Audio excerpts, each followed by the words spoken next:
there is a love affair for me that takes place between myself and the material. And I mean, it's the same. I think we all should enjoy the material. And if you're not enjoying the material, you're actually working with the wrong material.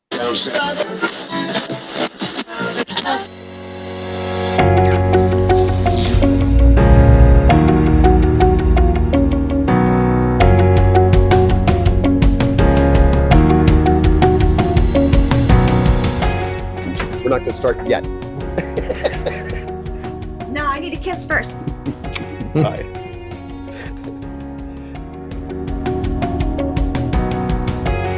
So, when I welcome everybody to Creative Juices, today we have the MichaelHarding, and I'm so excited that he's agreed to meet with us. And Michael, thanks so much for taking the time. Thank you for asking me.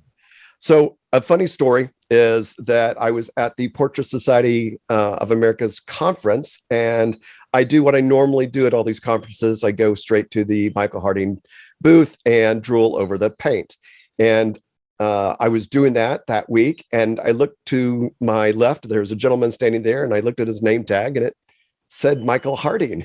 So I introduced myself to him, and we've spent some time talking, and it was really an honor to meet you, and always been in love with your likewise. paints. Yeah. So I know your paints are loved by everybody worldwide, but you're also an artist too. Indeed. Yeah. I confess. So do you get enough time to paint with having to market your art or your painting supplies and such? I do, I'll be honest with you, because I mean, throughout the COVID period, I did more painting in that first lockdown year, 2 years ago. I did more painting in that year than probably I'd done in the previous 10. I mean, I'm not like one of, I know some of you guys are sort of pretty dedicated where every day you're probably in front of your easels for sort of 8-9 hours. I don't quite function like that as an artist. I tend to find the process of painting is uncomfortable. I know that it's almost like it's a masochistic pleasure. I think a lot of you will know what I mean. When you're standing in front of the canvas, making decisions, calculating, correcting, stepping back, all that mental anguish, it is tiring. Sure. And so I'm not an artist who wants to paint 8-9 hours a day. I like to do a lot of other things that keep me in the realm of art. Of course, paint making is very much one. Fielding artists' questions and curiosities is another. But I'm not an artist where if I don't stand in front of a canvas for 8 or 9 hours a day, something's missing. It's not as if it's getting me a fix every day. So yes, I paint as much as I would like. I'm looking at one here actually, which I will swing across so you can see. I'll do it quickly though, so no one can really scrutinize it and see how terrible it is. But there we go. That's a large painting. It's about 4 foot by 3 foot, that one. That's of Mount Snowdon in North Wales, where just about 80 miles north of where we have our colour mill. So yes, I'm a landscape painter. I'm also a portrait figure artist. But coming back to your original question, yeah, I paint probably as much as, for me, I need. I sort of left art school, and at that point of leaving art school back in 1980-ish, I sort of discovered this notion that artists can make their own paint. And that was the discovery for me, to be able to make a quality paint, and it improved my own painting. And the next logical step was, of course, to sell it to a few friends. And of course, it exploded from there. So yes, many people would describe me as a successful businessman, but I see myself as an artist who knows how to make paint and is able to sell it to artists. That's who I am. Yeah, I mean, I progressed from the muller and slab, pestle and malt sort of idea to a very small triple and roll mill. And maybe I told you about this recently when we met at the portrait show. I sold it many years ago to a Portuguese artist. Out of the blue, some years later, he contacted me, and I said to him, "Do you happen to have that little triple roll mill I sold you all those years ago?" And he said, "Yes, I do. Why do you want to buy it?" And of course I did. I bought my old friend back. I make a policy of I don't dispose of machines because they become such good friends. I don't like letting them go. In fact, there's another triple roll mill that I acquired. There was a point years ago where one of my, in fact, the only triple roll machine that I've ever owned that I don't still own was a little 12 by 6, 12 inches across, 6-inch thick rollers. So it's still small. And that machine was breaking down, and it was simply, from an engineer's point of view, wasn't worth repairing. Mm-hmm. So I started searching England high and low, and it took me about 3 weeks to find a machine in the north of England. And I said to the guy, how much do you want for it? And he said £2,750. And at the time, that was like, oh, yeah, that's going to break me. And I thought, let me think, can I think about it for 24 hours? He said, yeah, of course. So I went home, checked the remains of what I had in the bank account, literally emptying out pockets, loose change here and there. And I thought, yeah, I can just about scrape enough money together to get it. So I called him the next day and I said, I'd like to buy it. And he said, fine, Mr. Harding, your name's on it. If you could put a check in the post. This was the Wednesday.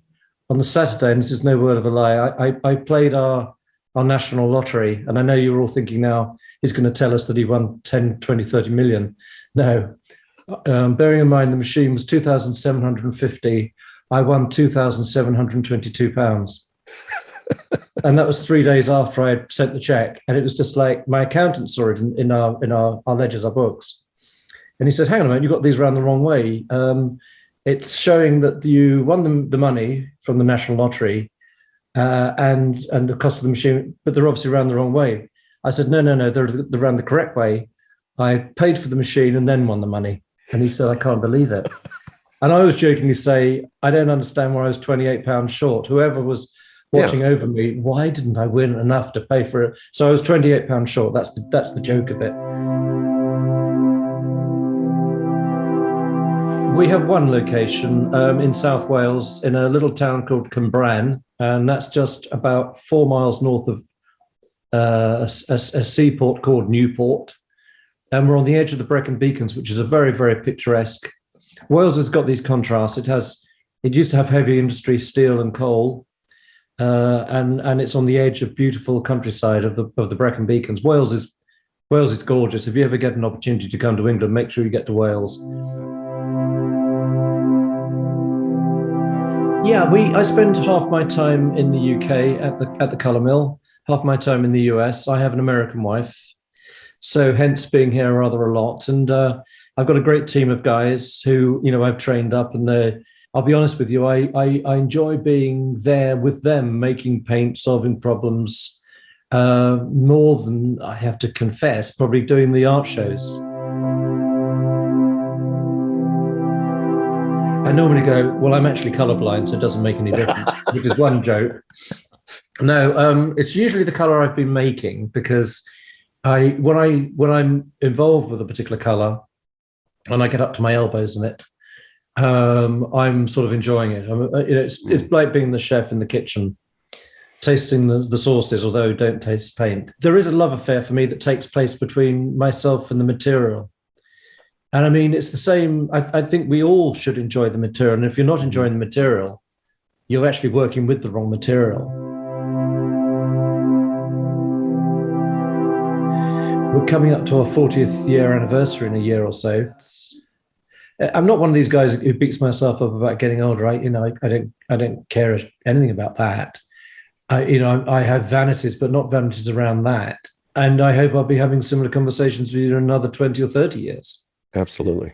If I'm lucky enough to stick around. So we've got some big plans as well. I mean, someone said to me yesterday, hey, what about retirement, Michael? And I just thought, what?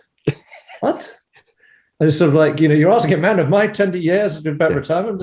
I thought, well, yeah, actually, yeah, people do retire in their mid-60s generally. It's not on my agenda. I'm having way too much fun. If you're fighting the material and a lot of the student quality grades and so on, colors change. You'll come into the studio the very next day and colors will have sunk and things like. I mean, there's a whole host of things that can be going on with a canvas that particularly cause sinking. Your paints are known for their quality, and it's because it's pigment and oil.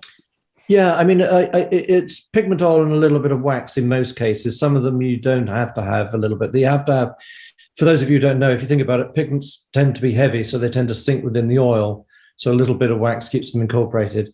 But it's only when you have an excess of the wax or other types of filler that it then becomes an extender filler, and that's wrong, and that's really defines what a student grade is. So we don't feel the paint at all, and that's what you're recognizing, that sort of concentrate form, the color intensity and the high chroma, and also the butteriness. And I think that where we've succeeded also, it's because as artists, myself and one or two of the other guys who work for me, that deft of hand thing, that feeling of the paint as it's coming off the little triple roll mills, there's something touchy and feely, and only an artist would recognize that. Otherwise, it would be any old guy making something like glue, and it'd just be no passion. And we pride ourselves on actually enjoying the paint, and that touchy feely thing is very important to us. Michael, thank you so much for taking time to talk to me, and I had a lot of fun, and I would love to have another time like this in the future. Absolutely. Well, let's do it all again.